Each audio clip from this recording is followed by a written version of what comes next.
Hi, everybody. Thank you for joining us in the Synthetic Intelligence Forum. My name is Vic, and I'm the founder and the host of the Synthetic Intelligence Forum. Today, it's my absolute pleasure to welcome back to the forum a dear friend, Professor James Zou.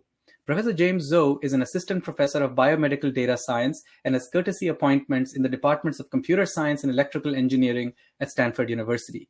Today, Dr. Zou is going to talk to us about FrugalGPT, which is the idea of using cascades of large language models to maintain high quality while reducing the cost and decreasing the carbon footprint from the use of large language models. So James, it's a pleasure for us to have you back in the Synthetic Intelligence Forum today.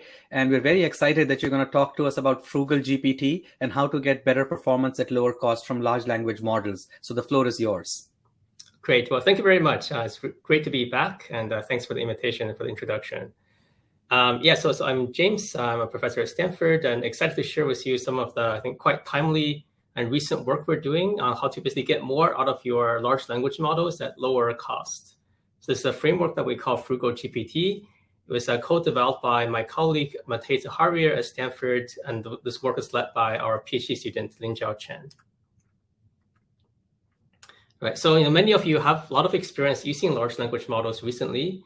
Right, and we've seen really tremendous advances in these large language models. Here's just one snapshot of this, which just shows the performance of these large language models, in particular ChatGPT and GPT-4 across a variety of tasks, right, from solving math exams to solving histories. Right, you can see the model's performance is really improving quite rapidly, and the capabilities of these large language models just really can be quite breathtaking and have a lot of exciting applications. And at the same time, there's also just the explosion of the different options for large language models, right? So the ones that people are very familiar with would be like GPT-3, right, which has over 100 billion parameters, and GPT-4, right? But there are also other models like PaLM, which could be even larger, like over 500 million parameters, as well as some of the different Jurassic and some of the smaller models, right? So you see there's really exciting space of all these large language models popping up, and there are new models every week, right? So and people are also exploring very creative applications of these models for everything from looking at medical records to analyzing and generating different APIs to external websites. However, these models are also quite expensive to use. Right, and expensive here, I mean both in terms of the financial cost, right? It actually takes a lot of money to actually run many queries on these models, but also the energy and environmental cost, right? So just to give you a concrete example of this, right? So for example, GPT-4 would not actually tell us how much it costs how much energy it costs to generate individual tokens. But what we do know is that when the model is actually generating these output responses, for each token it generates as output, it basically has to do an entire forward pass to the entire language model, right? So that means that to generate each of these tokens, like the word my or the word knowledge, the model would have to basically go through the entire hundreds of billions of parameters, right? And now if each individual output has hundreds of tokens, and if I'm running this on a large number of prompts or a large number of queries, like thousands or tens of thousands of prompts, you can quickly imagine that the amount of compute and energy it takes to do these computes quickly becomes very large, right? And to mirror this, right, so these companies like OpenAI, they also start to charge people based on how much tokens is basically in the prompt, in the input, and also how many tokens are in the output, right? So basically the cost of these models is also proportional to how many tokens these models are generating. So this actually leads to, I think, quite an interesting and important practical question, which is the question around how do we really use these large language models efficiently, right? So the standard paradigm that oftentimes people think about using these models is that every time a new model is released that gets a little bit better performance, right, then everybody will start to converge into using that bigger and better model, right? However, like if you have a large number of queries, then it's actually very expensive to use the biggest and latest large language model to answer all of your queries, right? Because the costs for generating these queries, generating the tokens, is sort of basically proportional to how many queries you have, right? So the question that we want to ask is that, do we actually really need to do this, right? Do we actually need to send all of our queries to the latest GPT-4 model, right? especially given that those models are more expensive and they cost more energy to run. Right. In other words, like, is there actually a more efficient and more sustainable way to use these large language models? And I want to sort of tell you that for today that it is actually possible to use these large language models in a way that's much more efficient and more sustainable. Right. So here's just a concrete example of this, and we'll come back and describe exactly what happens here in more detail in the next few slides. But I want to give you a flavor of what we're trying to do. Right, so here's like a particular question answering data set. The details of the data set is not so important, but it's one of the standard data sets that people often use. Right, so I have these different symbols here for the different language models, and the x-axis is basically the cost of running my entire data set of queries right through this language model. Right, so you can see that GPT-4 is the most expensive, and then you have GPT-3 here. Some of these other models, like models from Cohere or GPT-J, are much less expensive, right? On the y-axis is basically the performance or the accuracy of each of these language models on this data set, right? So some of the less expensive models like GPT-J and DALL-E, right, they're much smaller, so they're cheaper to run, but their performance also drops quite a bit, right? So the trade-off that current practitioners often face is that do they want to basically send all of their thousands or millions of queries, right, to GPT-4, and they get better performance, where they also incur higher cost, or are they willing to sacrifice some of the performance and maybe use a smaller and faster model to run through their queries, right? And what we want to show today is that there's actually you don't need to make that decision, right? You can actually achieve a much better trade-off using this framework that we call FrugalGPT. So FrugalGPT is basically a framework, right? And it achieves this red curve here. And it basically is able to, you can just tell it what's your budget, right? How much you're willing to spend on this particular set of tasks on this data set. And then FrugalGPT would automatically optimize basically what subset of these language models to use in order to optimize the performance of this task, right? Given your budget. So in this case, it's actually able to overall do better than the best single language model. It's actually able to do better than GPT-4, gets like maybe a 2 or 3 point improvement in the overall performance compared to GPT-4. And importantly, it's able to achieve this improved performance at only a fraction of the cost, right? It only takes about 2% of the cost compared to GPT-4 at this, even though it's getting a better improvement, better performance. So FrugalGPT is not a new large language model, right? We didn't go to build a new large language model, but FrugalGPT is basically a framework that looks at the existing large language models. And it basically says that, okay, given your large data set of queries, can we cleverly figure out which subset of the queries are the easy ones that can be sent and triaged to the smaller, cheaper models, and which subset of the queries are really hard and we need to actually send them to the large language models, right? So it does that automatically. So it basically adapts for each query, it figures out which language model to send it to, right?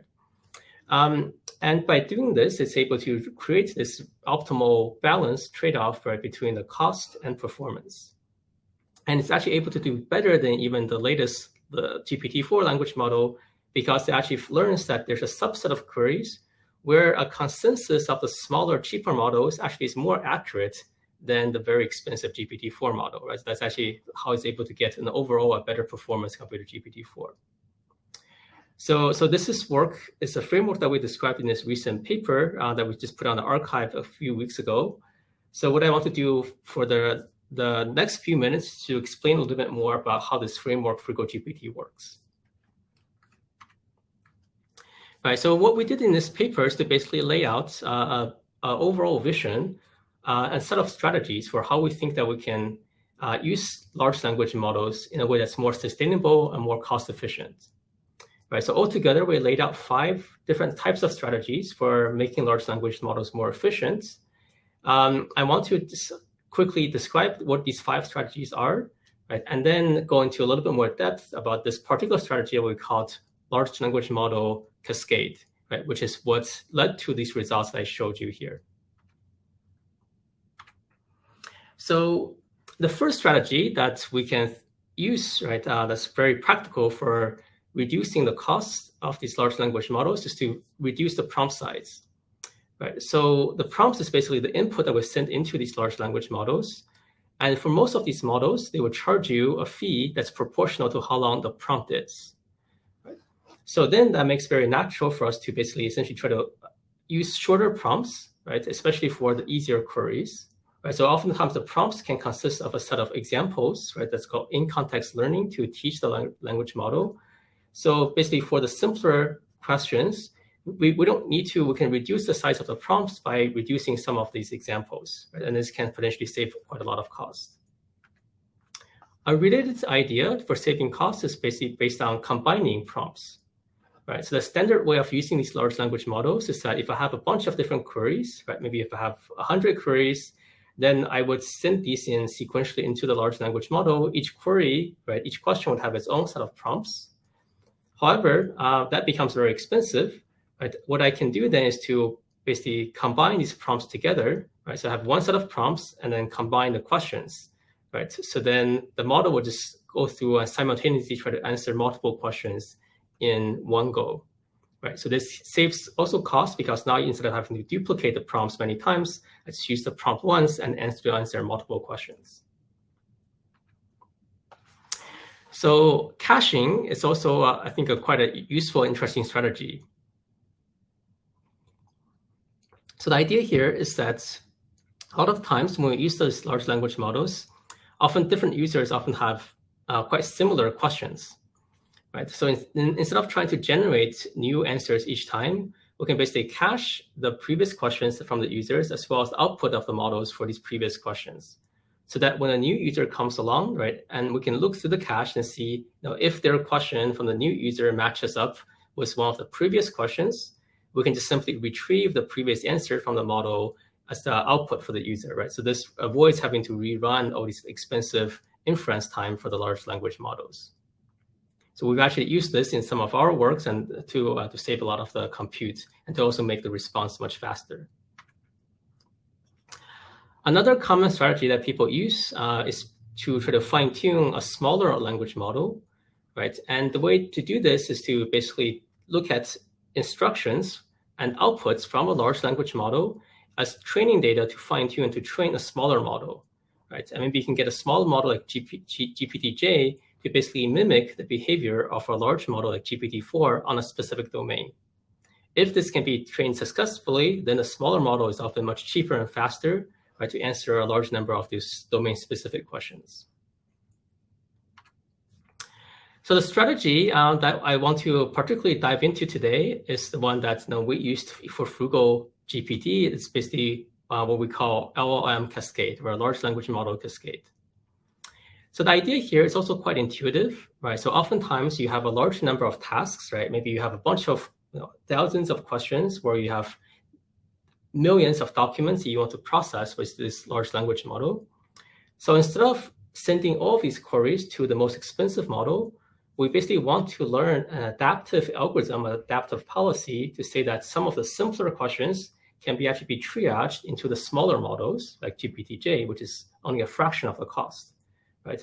And if the confidence or if the quality of this GPT-J is not very good, then we'll sequentially send these queries to increasingly large models until at the very end, right, if none of the smaller models can satisfactorily answer the question, that's when we actually invoke GPT-4 as the final pass, right? And in settings where a lot of the questions, simpler questions, can be answered very well with these smaller models, this kind of cascade can actually lead to really substantial cost savings. So here's just a concrete example of how an example of this large language model cascade will look like. Right, so in this case, we were analyzing a large number of these financial documents, right? So each of these documents would be like a news article, and the goal is to actually use the large language model to tell us, based on reading that news article, do they think the news is overall positive or negative, or is the inflation going to go up or down? Right. So what we do here is that FrugalGPT would learn this cascade policy, right? So for a particular new news article, right, we first send it to a smaller model like GPT-J, right? And then we also learn a scoring function, which I'll describe in a little bit. But the scoring function basically looks at the news article itself, and looks at the output of this small language model, and then actually try to predict how likely the small language model to have actually correctly answered this question. Right? If the score is very low, then we would not trust the response from the small model and then send the news article again, the query to the next model, which could be a bit larger. Right? And then we'll do the scoring again. If the model is still not confident, right, and then we'll send it to GPT-4. And if at one of the earlier steps, right, if the scoring function believes that the smaller model has satisfactorily answered the queries, then we will actually stop and then output the answer from the smaller language model. Right? So this can all be done in a way that's automated, right? So the user will not have to worry about the policy itself. The user will just see the final output from one of these language models. And on this data set, actually, by doing this approach, right, of this model cascade, we can actually achieve overall even a better accuracy compared to GPT-4. Right? So here you actually get maybe a 1 to 2% improvement in the overall accuracy. And what's really interesting is that you can do this at basically 1/5 of the cost, right, at a small fraction of the cost. So this is really shows that this cascading approach can be very helpful. And the reason why this cascade works very well, right, is that many of these language models have very heterogeneous performance, right? So they do well, right, on some data sets, and some of these models will actually do worse on other data sets. We can characterize this like in this heat map here, where the rows and columns corresponds to a bunch of these different language models. Right? Let's just look at one of these rows here. Let's look at the second row here, corresponds to ChatGPT. Right? And then basically, what this row says that is each entry here would indicate on what fraction of the questions would the model that's in the column actually do better than the model that's in the row. Right? If I look at ChatGPT or GPT-4, right, I can see that overall it's doing quite well, right? But there's still like 6% of the questions where a very simple open source model like DALL-E will actually get the right answer, and GPT-4 or ChatGPT will get to the wrong answer, right? So then if the scoring function can figure out what are these likely to be that kinds of questions where DALL-E is better than GPT-4, then it's very advantageous to triage and so send those questions to DALL-E or to GPT-J, right? Because that's much cheaper to run. So this is how we can get these optimized trade-offs between cost and performance, right, across a variety of different data sets. Here I'm showing you a few example data sets where the red curve, as we saw before, is the performance trade-off of FrugalGPT, right, of using this cascading approach. And the individual dots here corresponds to the individual state-of-the-art large language models. Right? So across all these different tasks, we can see that we can often achieve or surpass the performance of the single best model, right, while using only a fraction of the cost. Right? So we've done this in our archive paper across several different data sets for different types of tasks. Right? And we can consistently achieve from between 50% cost reductions to 98% cost reductions. Right? So these are the cost reductions across the 5 different tasks. And the individual best language models shown here oftentimes GPT-4, other times could be GPT-3.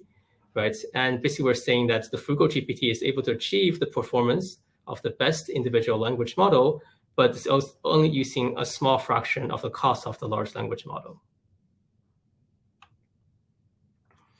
Okay, so this AI cascade approach, I think is a very useful approach, not just for large language models, but more generally, whenever we're using machine learning or AI as a service. Right, just to give you another example, right? So there are also a lot of other companies that offer API access to different kinds of generative AI or foundation models or computer vision models, right, for some fee. Right. So for example, if you have an image like this here, you can actually go to Google or Microsoft or other vendors, and those vendors would all provide AI models that can help you to identify, do object detection or text extractions from these images. Right? And it will charge you a different cost. And because there are many of these vendors that are all solving this task, and each vendor offers a different AI service with heterogeneous performance and cost, a big question for practitioner is, which of these vendors should we use? Right? Should I use Google or Microsoft or Amazon or OpenAI? Right? And how should I try to balance between the different trade-offs? Right. So this approach that we described before, with the FrugalGPT, or frugal machine learning, right, is a general approach that we developed for solving this kind of questions. Right. So we call this frugal ML. So FrugalGPT is sort of an extension and a specific instance of frugal ML for the large language models. But the idea of doing this kind of model cascade, I think, is more general. Right. So even for these computer vision tasks, we can still learn like an accuracy predictor, right, that can look at the individual inputs and then decide based on that individual query, like which of these different vendors is likely to be the best solution for that input, right? And then it selects, that's what we call the service selector, it selects these vendors. And then in the end, it can select even a subset of the vendors and combines them together to produce the final output.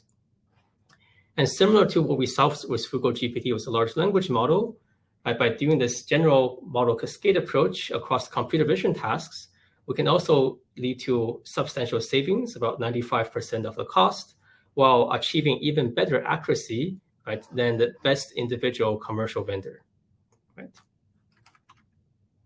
Here's just an example of how the frugal ML approach works more, in general, right? So on this particular example image, right, we're trying to do object detection.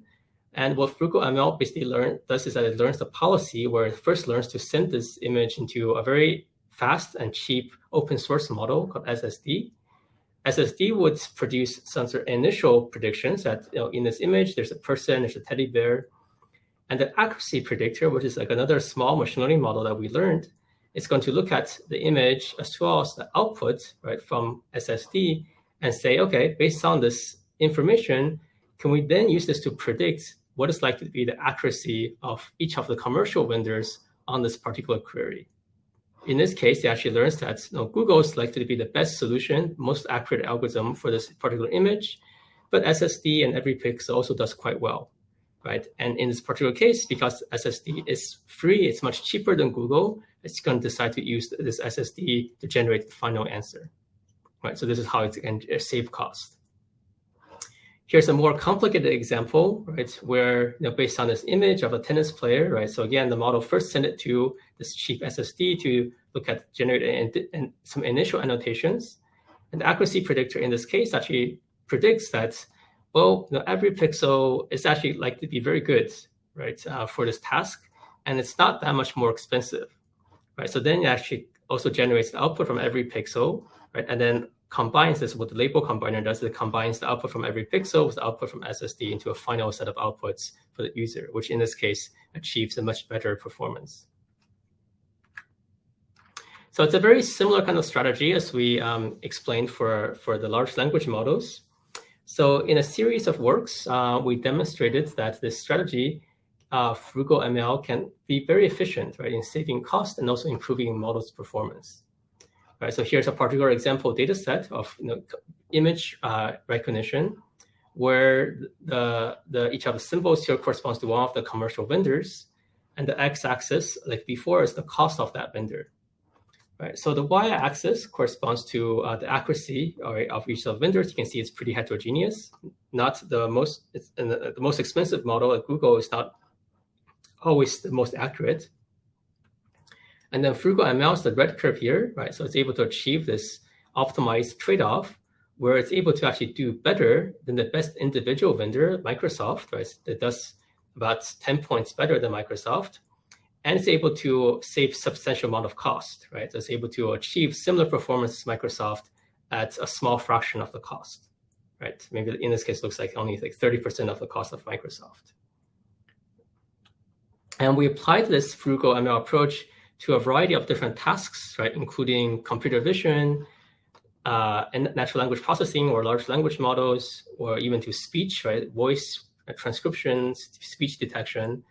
So it's very flexible, and across the board, it's able to achieve this optimized trade-off between accuracy and cost just by cleverly figuring out which subset of the data to triage to which combination of models. So just to summarize, right? So here, I think the takeaway message is that using large language models and using sort of these machine learning as a service on large scale data sets, can be quite expensive, and it also takes a lot of energy, right? So it's not environmentally sustainable. What we do here is to basically learn like a cascading approach, right, for large language models. And we can, by doing this cleverly, we can actually substantially reduce the cost, save up to 50 times the cost, while actually improving over the accuracy of the single best models like GPT-4. Right? And the key idea of achieving this kind of savings behind FrugalGPT and FrugalML is to basically learn a model selector, and the model selector is going to help us to triage each of the queries, to send these queries to appropriate AI models, so that many of the queries can actually be sent to smaller models that are likely to work well on those queries. And by doing this is how we can achieve substantial savings while improving the performance. All right, so the latest work on FrugalGPT, we just put it on the archive, and the FrugalML, some of the earlier works are described in more detail in these NeurIPS and ICML papers. And it's also open source, so we have a GitHub that provides the implementation of FrugalML. So thank you very much. Thank you, James. This was an excellent presentation. Really appreciate your sharing your thoughts on this important topic around FrugalGPT. So a few questions come to mind. So the first question that comes to mind is, I've been reading this research paper on sparse GPT, where those researchers, they take a large language model and then they use a combination of essentially compression, where they use quantization to reduce the floating point precision of the weights to shrink the model size, well, in terms of how big the model is. And the other thing they do is they also prune it. So they use a combination of unstructured pruning where they remove individual weights, but then they also use structured pruning where they use higher granularity structures such as rows and columns and weight matrices. And what they found is something very similar, whereby reducing the parameter count of the model by some large number, the overall result on the change in accuracy was actually not that much extreme. So the question for you is, James, if we take an approach like FrugalGPT, do you see some value? Would you say it's complementary to an approach like sparse GPT, and that can further drive down the carbon footprint and the cost per inference on these models? Yeah, that's a great question. I think they are very complementary, right? So I think these sparsity approaches and pruning approaches is a very interesting approach to try to reduce the inference time cost of these large language models. I think that's definitely a really interesting direction of research.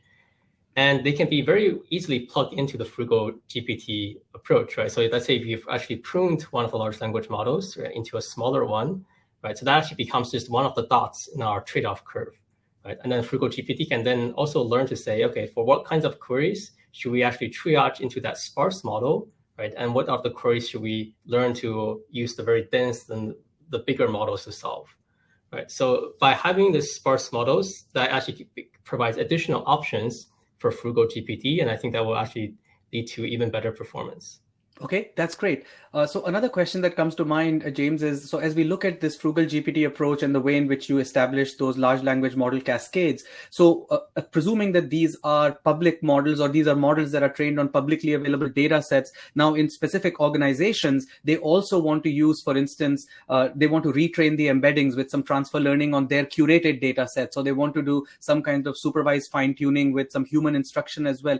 How do you see those scenarios where organizations are taking out of the box models which are publicly trained on public data sets and then bringing them into their enterprise and then calibrating them on their data sets? How does FrugalGPT account for that sort of a setup? Yeah, that's also a very good question. So FrugalGPT is very flexible, right? So it does not actually require anything more than just an API access to any of the large language models. It does not require like a white box access. You don't have to be able to get embeddings from any of these large language models. So what that means is that basically, like if a private entity or like a company, if they built their own internal large language model, right, based on fine tuning or whatnot, that's also perfectly fine, right? So then that can become one of the options that can be give to FrugalGPT. And then what FrugalGPT would do in that case then would be saying, okay, so what are the kinds of queries that we should send to those internal models, right, from the company, right? Because those models may be more performant or cheaper on those subset of tasks, right? And what are the kinds of queries that we should send to the more expensive public GPT-4 models, right? So in there, basically, you can use the internal models from the companies as additional options to achieve even better performance cost trade-off. Okay, that's perfect. And a third question that comes to mind, James, is sort of more of a conceptual question because I was very struck when I saw the graphs which you showed. And also this is similar to the graphs in the sparse GPT paper where, when the models are originally trained on 150 billion parameters or 500 billion parameters, you see that they achieve sort of state-of-the-art performance when they get that big and when sort of the training finishes. But then when we realize when the model is trained, then you can really shrink that model size down, whether it's by precision, whether it's by floating point precision or by actually reducing the weights themselves. Would you say that these models are getting bigger and bigger, even though after the models are trained, you can make them much smaller without perceptible loss in however you're measuring quality? Would you say, James, it's a limitation of the best algorithms we have today to learn these types of models, that in the training phase, you need that many parameters for it to learn what it learns, but after that, you can come through and actually make it a lot smaller? Yeah, that's a really, I think, interesting topic for discussion. I would say two things, right? So at first, I think that it's quite difficult to really evaluate whether our small model can truly replicate the performance of a large model. And that is often task specific, right? So oftentimes, like if I have relatively narrow tasks, maybe for a particular domain, then I can get a smaller model with like 7 billion parameters that can work as well as like 100 billion parameter large model. But then if my, let's say, users come up with some new questions or the user's base changes a little bit, then I don't really have a good guarantee that the small model can generalize just as well, right, as flexibly to the new users or to the new tasks as the large model can, right? Which is why I think oftentimes people still has like the tendency to try to use GPT-4, even though it's more expensive and even though there are smaller and cheaper models available. That being said, I think you're right in that the training of these models are often, I think, also fairly inefficient, right? And one of the sort of the mysteries of machine learning is that when you have very much over-parameterized models, meaning that they have a lot more parameters, maybe even necessary, it's often sort of easier to train those models and easier to optimize those models, right? Even without overfitting, right? But once you have trained and optimized the models, right, then that over-parameterization, a lot of the extra parameters may not be necessary. That's how you can actually do the pruning. And there's also this related lottery ticket hypothesis where you can actually prune away many of the weights of these models, right? And we also have similar works where we've shown that like you can also prune away many of the neurons, artificial neurons of these large models after you do the training, right? And I think those all do reflect the fact that the training itself benefits from over-parameterization, but over-parameterization may not be necessary for the internal memories of the model. Okay, great. And James, one last question that comes to mind, which has to do with, if you will, the safety and the responsible AI considerations associated with these large language models. So we know there's quite a bit of research going on nowadays in terms of threat vectors from generative AI or large language models that enlarge the attack surface for organizations that use them. And we often we hear about things like query poisoning, we think about prompt injection, we hear about things like model inversion attacks or sort of other attacks where they augment the data. So many of them are human sort of social engineering type attacks. Others are more technical attacks. Now, as they're being studied in the context of large language models as is, would you say that what's your preliminary thoughts on those kinds of cybersecurity type studies on LLM cascades? Do you see any value in those studies? How transferable is the knowledge from non-cascade to cascade scenarios? What's your preliminary thoughts in that area? Yeah. So I think there are a lot of interesting works on looking at the security risks of large language models. And this is where also I think that having a cascade can potentially be more robust than relying on a single language model, right? So for example, if I'm a company, if I only rely on GPT-4 for all of my queries and as my main source of API, as my only source of a language model, and then if GPT-4 goes down for some reason, or if GPT-4 gets attacked or contaminated for some reason, then my whole pipeline sort of breaks, right? Whereas if I actually use something like FrugalGPT that can basically looks at an entire market, right, of available large language models, and then I think that's sort of there's more safety in numbers, right? If one of the language models like GPT-4 goes down, there's still like a dozen other ones that we can learn to optimize to basically get quite good performance. And Related to this, what we also found is quite interesting is that these large language models have very heterogeneous performances, right? Like their performance boundaries is very different. Like even if you look at this, all the models from OpenAI, right, the different sequence of GPT-2, 3, 4, even though they're from the same family, it's not that GPT-4 just strictly dominates GPT 3.5 or GPT 3.5 strictly dominates GPT-3, right? They're actually sort of have complementary strengths and weaknesses. What that means is that there's actually a subset of queries where maybe because of attacks and other things, GPT-4 may not do well on those queries, but actually some of the smaller models like GPT-2 and 3 would actually do fine on those queries, right? Because they're quite heterogeneous. And I think that diversity of the large language models is actually a strength, right? And it also provides additional protection. Because then by leveraging this whole family of models and essentially have them to reach some sort of consensus, we're actually sort of safer towards individual vulnerability or individual attacks.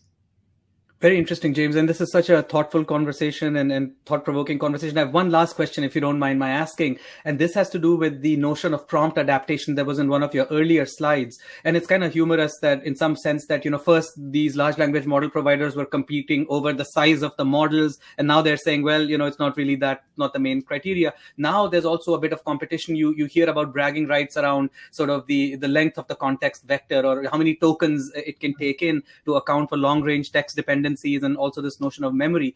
So what's your take on, because especially when you talk about prompt adaptation, you talked about how you can take prompt questions or prompts and optimize them, make them smaller. So what does your prompt adaptation approach have to, or LLM cascades more generally have to say with this trend where now ostensibly models are being promoted based on how many tokens they can process at the same time?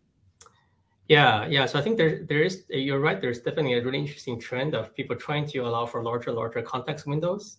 And those having a larger context window are especially important if I'm trying to, let's say, like process a whole book, right, or process a large number of documents. And I think where the cost comes in is that even when they allow for a larger number, larger context, right, so many of these companies, they still charge you a fee that's proportional to how big your context is, right? So that means that if I actually give the GPT like an entire Wikipedia or entire Harry Potter, right? Like it has, like even if the model can take it, it's going to charge me more for it because I have to actually process that entire set of documents, right? So even in that case, it's still very much to my benefit to figure out, like, do I need to give it all of Wikipedia or all of the Harry Potter? Right? Or is there like a much more condensed and more informative but shorter, concise prompt that I can give to the model? Excellent. Thank you, James. I very much appreciate your coming and sharing your knowledge with our Synthetic Intelligence Forum community. It's been a real pleasure to have you here with us, and we'd love to have you back to share other research that yourself and your research team publishes in the near future. Thank you very much, James. No, thank you very much, Vic. I always enjoy the discussions.